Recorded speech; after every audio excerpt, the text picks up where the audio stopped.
A Hermit in the Himalayas by Brunton. Chapter 12. Once again the days flit across my mountain home like light-winged butterflies. I do not forget, I cannot forget, the ethereal aim which has brought me here.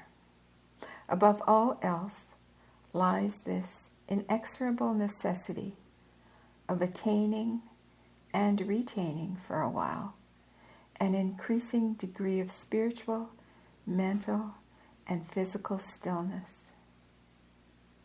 In a multitude of places upon this sorry planet, a multitude of men are running hither and thither, or jumping this way and that, in an endeavor to develop a more athletic body by such constant activities. I, on the contrary, am pinning this body down to a dead stop in an endeavor to free myself from all intimations of physical sensation. Shall I exaggerate and say that the man who does nothing at all engages in the highest form of activity?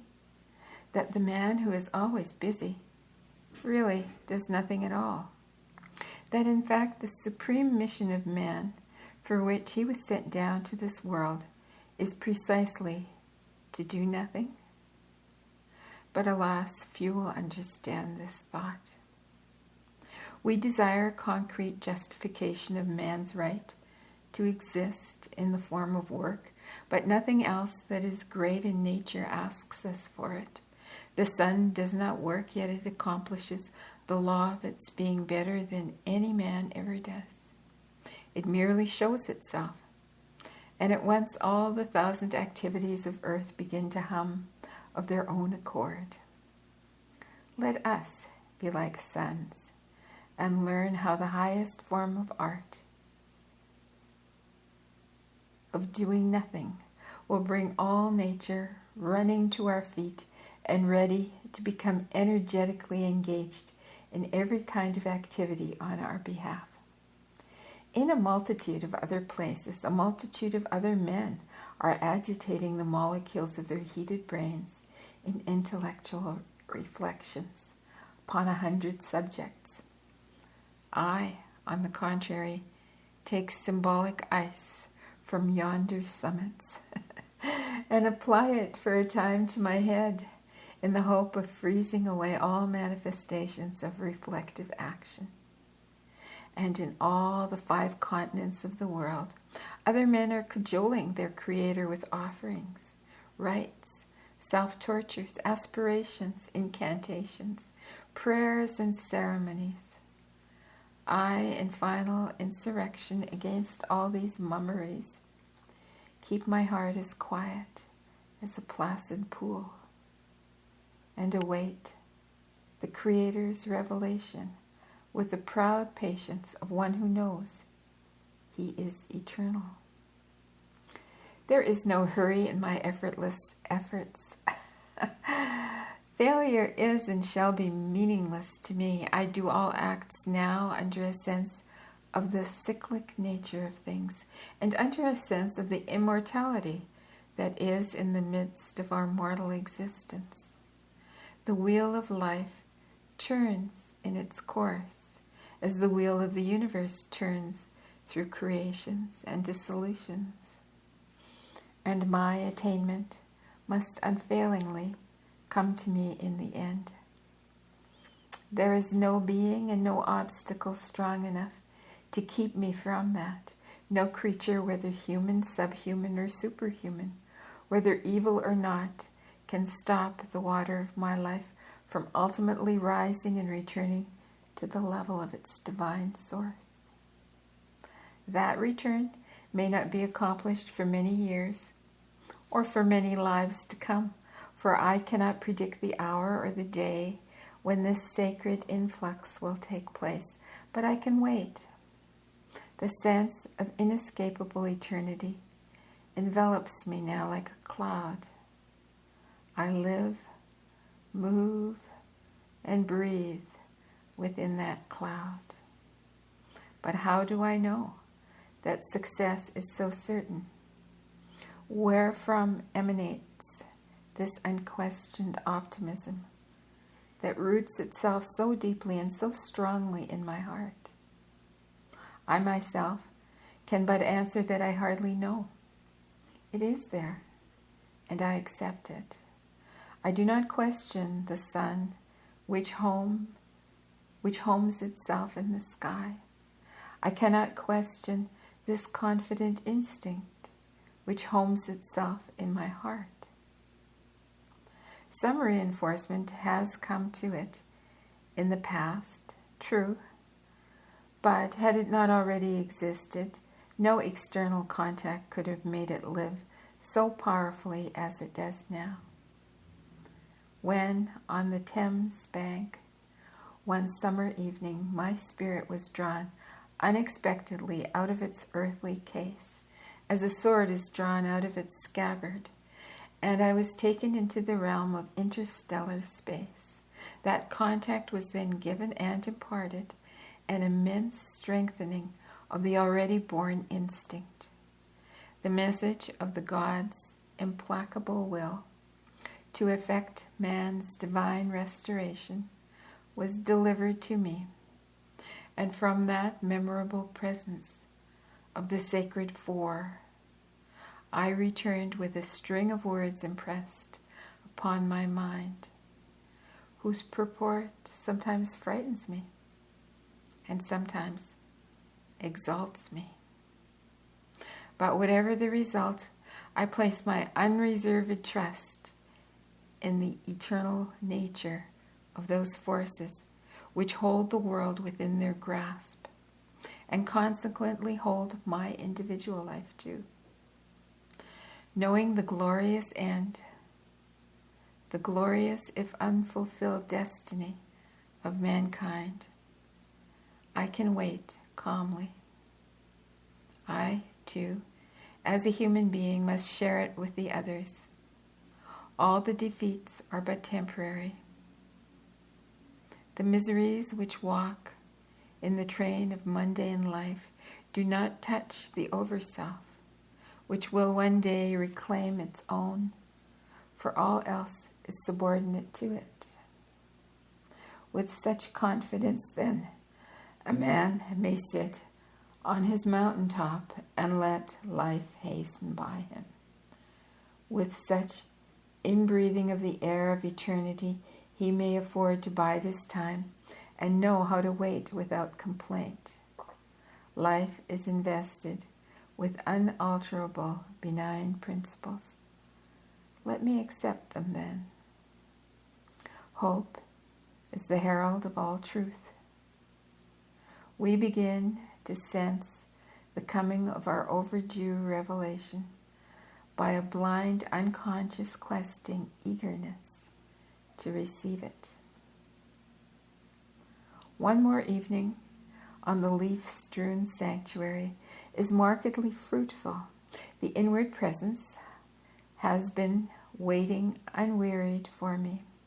The air vibrates with loveliness, for I begin to bathe in the beautiful element of truth. The mind quietly settles down into its own center with hardly an effort. The tide of blessed serenity begins to inundate the heart. Peace, divine and delectable, rolls over my head, wave after wave. Breathing sinks away into the gentlest of movements, so gentle as to be almost unnoticed.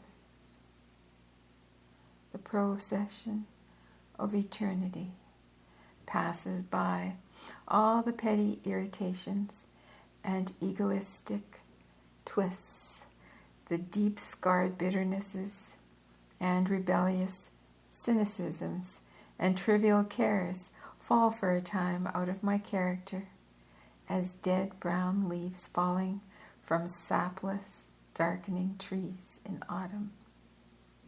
How can they continue to exist in such a grand, rarefied atmosphere as now overwhelms me with such well-defined strength?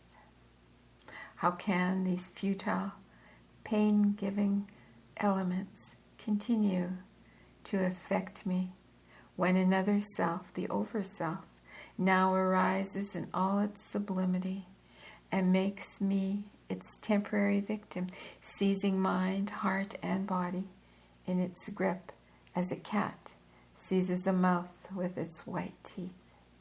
Ah, but the victim is all too willing, for he is utterly helpless. He is penetrated through and through with the subtle aroma of these words: "Not my will, but thine, O Lord, be done." Herein lies the primal felicity. We must needs love the absolute good when we perceive it. We must needs love the absolute good when we perceive it. Helpless, and yet, what joyful freedom! The bonds of the personal ego are flung aside by the unseen hand, and with their going goes all care, all anxiety, all concern for the past errors and future uncertainties. The Overself, in announcing its presence, announces also that it comes as a liberator. It commands, and everything mean, petty, and cramping shrinks back and disappears. It glances, and flowing sea of love, adoration, humility, surges up to its feet. How soothing is the sense of its benign, enfolding presence. All inner conflict is stilled. The blood no longer wars with the brain, nor passion with thought. When our minds have been totally subdued by logic, we are lost. The divine transcends logic. Himalaya has opened the golden windows of heaven for me, and I must bless the day that I entered its quiet realm. With the hushed fall of eventide, the stillness within and without grows more and more intense. To this humbler degree, I know now the spiritual meaning of Christ's words: "I and my Father are one." Take your prodigal child then, O Overself. Take me captive. How sweet is life when one penetrates its hidden depths. Our greatest need is not for a wider and more diffuse existence, but for a profounder one.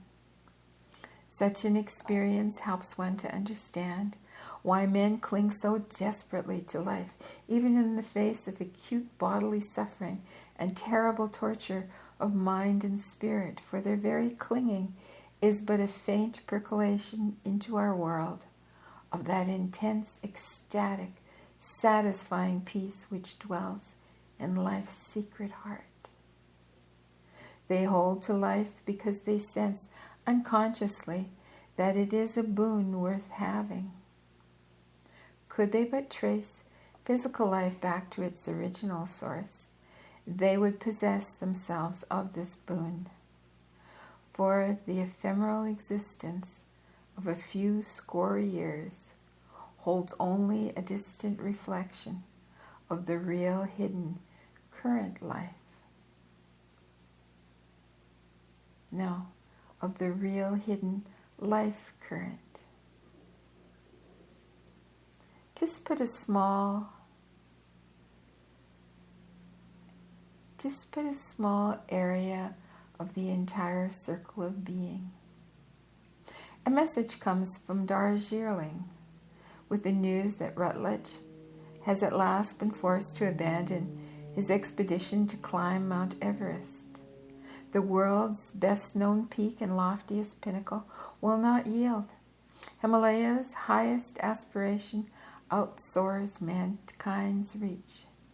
Rutledge's party has crept to within a few thousand feet of the summit, but the weather has now beaten him. To remain any longer near the summit of that storm-whipped, world-surveying giant will be certain suicide. Everest remains the most sought-for diamond in this massive girdle thrown by nature around India's northern face. Rutledge and his companions will descend with well-earned glory, however. They have done all they could. It was impossible to do more. After all, a period of only about 6 weeks out of the entire year was at his disposal for this effort. The cold is too unbearable before May, and the monsoon too insupportable after mid-June. Tremendous blizzards which screech across the mountain's face like howling monsters will soon hurl every human being in their path to death. Vast snowfalls, which swiftly blanket the slope to an incredible thickness, will soon bury every corpse. Honorable retreat is the only wise thing to do in the face of such hardships and difficulties, when the forces of nature reveal how violent they may become. The credit for rendering the climbing of Mount Everest a practical proposition belongs to my respected friend, Sir Francis Younghusband, himself born in the Himalayan region and belonging to an old British military family which has been associated with India for generations. His interest in and love of these white-mantled mountains is phenomenal. As far back as 1887, he crossed the unknown and explored Mustag Pass from the Central Asian site after performing an amazingly lonely and dangerous journey of 3,000 miles through the entire length of China and thence by way of infinite desolation of the Gobi Desert, where he and his camel could only travel at night. In much of this vast landscape there was no hint of the existence of man, no single sign of his activity. And it was near the Mustag that he suddenly came face to face with the second highest mountain in the world, the renowned K2, which is only 700 feet lower than Everest. The thrill of that unique vision planted a seed which germinated more than 30 years later, when, as president of the Royal Geographical Society, Sir Francis formed the Mount Everest Committee. The first task of the latter was to remove the political difficulties which had till then barred all approach to Everest, for the Nepalese and Tibetans were unwilling to permit their frontiers to be crossed by any expedition for this purpose. Even Lord Curzon, Curzon, so accustomed to have his own way, could not obtain this permission when he was Viceroy of India. Everest is a sacred peak to them, although far less sacred than Kailas. No Western foot will ever be allowed to stand on the summit of Mount Kailas, while religion keeps even a quarter of its present force in Tibet. The committee, however, succeeded where Curzon failed. Its next business was to finance and organize the necessary preparations. 5 expeditions have sailed the mountain under its auspices during different years, and if all have failed, the failures are the most glorious in mountaineering history. But if Everest refuses to submit to profane feet, some of the other, if lesser giants have fallen to human endeavor. Frank Smythe took an audacious party a few years ago to the top of Kamet, K-A-M-E-T, an altitude of 25,000 feet. Their feet sank in soft snow. They had to clamber over perilous rocks. They had to cut footholds in solid ice. One slip was enough to send them over precipices to the bottom. Lieutenant Oliver ascended the sloping flanks of Trisul, Trisul, and reached the summit, a height of 23,000 feet, in 1933. During a summer leave from the army, panting, utterly exhausted but triumphant. Eric Shipton has struggled through and up the inhospitable gorges of Nanda Devi, Nandadevi, into the immense unexplored natural basin which the mountain hides. Dr. Paul Bauer has twice tried to scale Kanchenjunga, Kanchenjunga,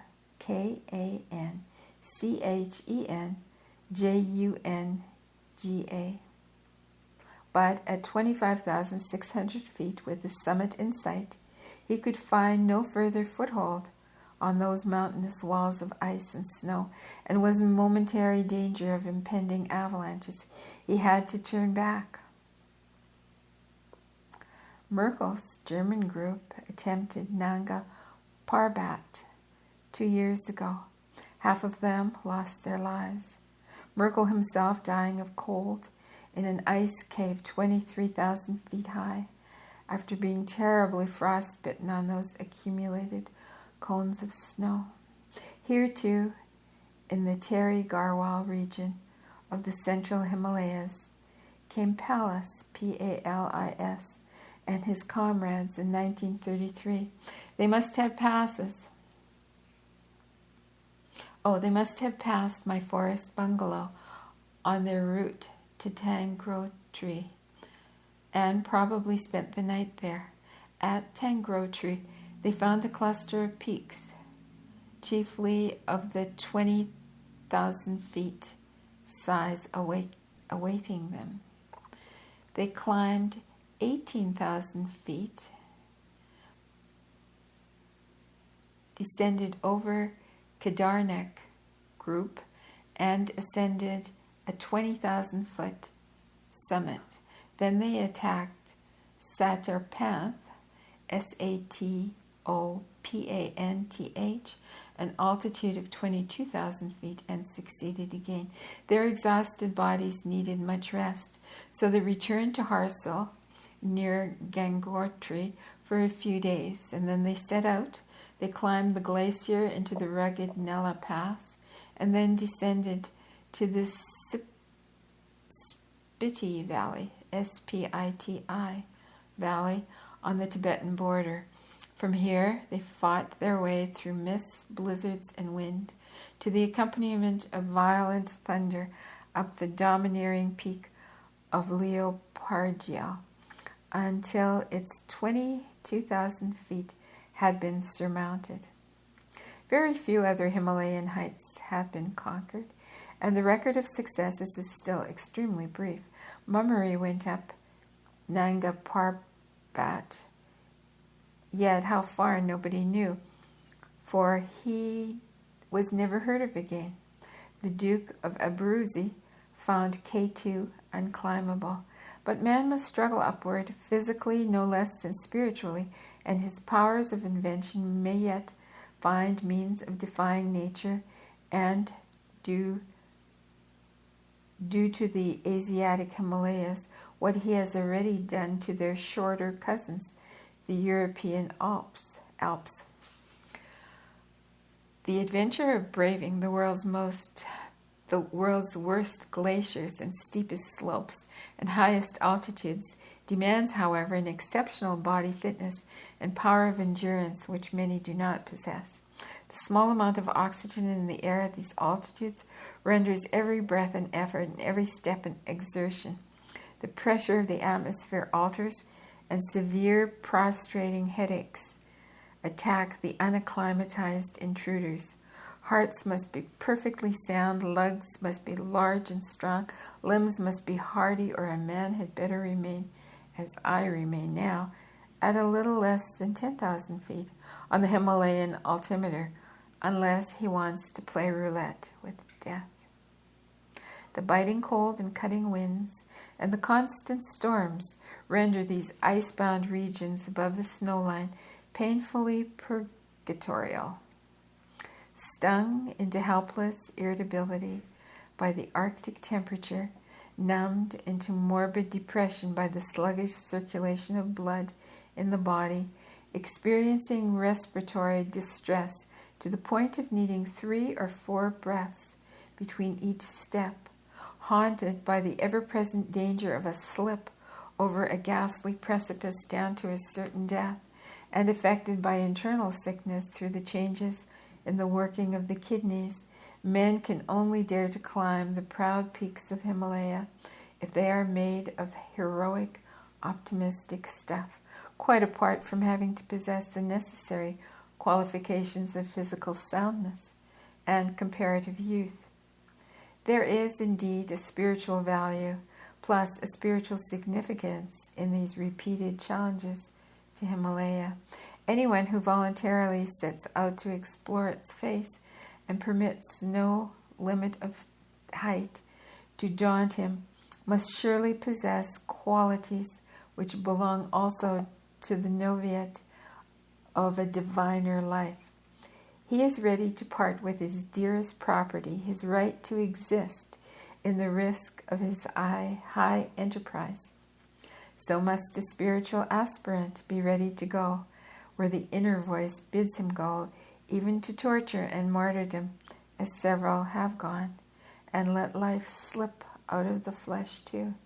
He must cut loose from all conventional landmarks and start the fearless climb up unpathed slopes, creating his own path as he climbs. So must the truth-seeking aspirant cut loose from conventional dogmas of religion and philosophy and walk with eyes open, thinking out each further step for himself, finding his own way into the truth world which abides within himself.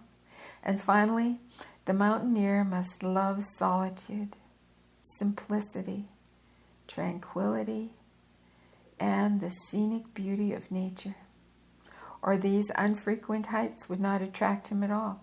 So must the aspirant love of the same 4 things if he would one day receive the sublime gift which the soul of nature keeps for him. And what is the inner significance of these Himalaya expeditions? It is not that aspiration sings. No, is it not that aspiration sings through the hearts of all worthy men like an undermotif in music? Is it not too, that pilgrimage abides in our nature and that stagnant self-satisfaction is a sin? The sparkling pinnacles which jut up above the flat face of our planet and glitter high in the Himalayan sky above deep clouds must typify for us the race of superior men who shall be the crest wave of evolution. Nietzsche's dream of supermen shall surely be realized, albeit not in his crude and cruel picturing. A solitary few even now exist.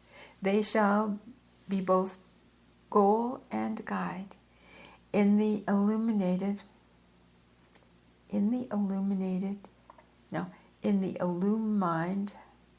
sage and powerful adept, there is a present picture of our future attainment. Florentine Dante, D-A-N-T-E, put his earthly paradise upon the top of a mountain, just as the Japanese painters set the abode of their gods high upon the lovely snow-clad peak of Fujiyama, the highest of Japan's many towering heights, and a now extinct volcano, the Mount Kailas of Japan, visited by pilgrims from every corner of the country who return to their respective villages inspired with deep reverence by its physical beauty and spiritual significance. Beyond and above us, all mountaineers or plainsmen, shines the silvery glory of the white summit raised by the Creator for our climbing. It is eternal, and it will silently call us through the eons. We too must be Everest climbers. Shall we be cowards and keep to the comfort of our homes, or shall we take staff in hand, put our determination into our hearts, and set forth on what is, after all, the most wonderful expedition which this world can offer us?